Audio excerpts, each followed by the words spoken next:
গত বছর 15 ডিসেম্বর 2023 সাল ছিল ভাইয়া এবং বৌদির বিয়ের দিন।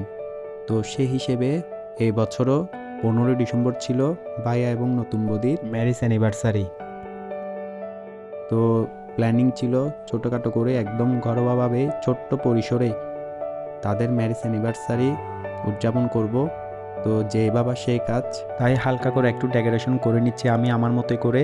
তো এর মধ্যে আকাশ আসছিল, ওকে একটু বললাম হেল্প করার জন্য, তো ও আমার সাথে হাতে হাত লাগালো। যেহেতু প্ল্যানিংয়ে ছিল ছোট করেই করব উদযাপন, তো ছোট্ট পরিসরও হলো চেষ্টা করেছি দিনটাকে স্মরণীয় করে রাখার জন্য কিছু ছোট ছোট মুহূর্ত এখানে অ্যাড করার। তো এই যে আমি রেডি হয়ে চলে আসলাম, নর্মাল একটা সোয়েটার পরে নিলাম যেহেতু শীতকাল ছিল।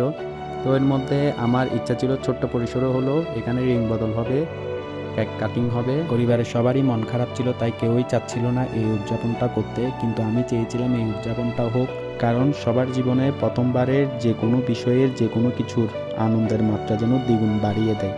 তো এখানে কথা বলতে বলতে সব কিছু সাজিয়ে নিলাম। এরপর ভাইয়া এবং নতুন বৌদিকে বসিয়েও দিলাম।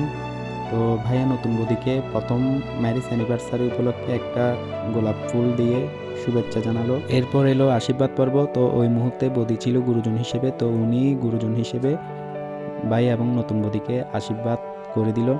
তারপর বললাম রিং বদল করতে, তো কাপল রিং একজন একজনকে পরিয়ে দিল। সেই মুহূর্তগুলোও আমি এই ভিডিওতে ক্যাপচার করেছি স্মরণীয় করে রাখার জন্যই।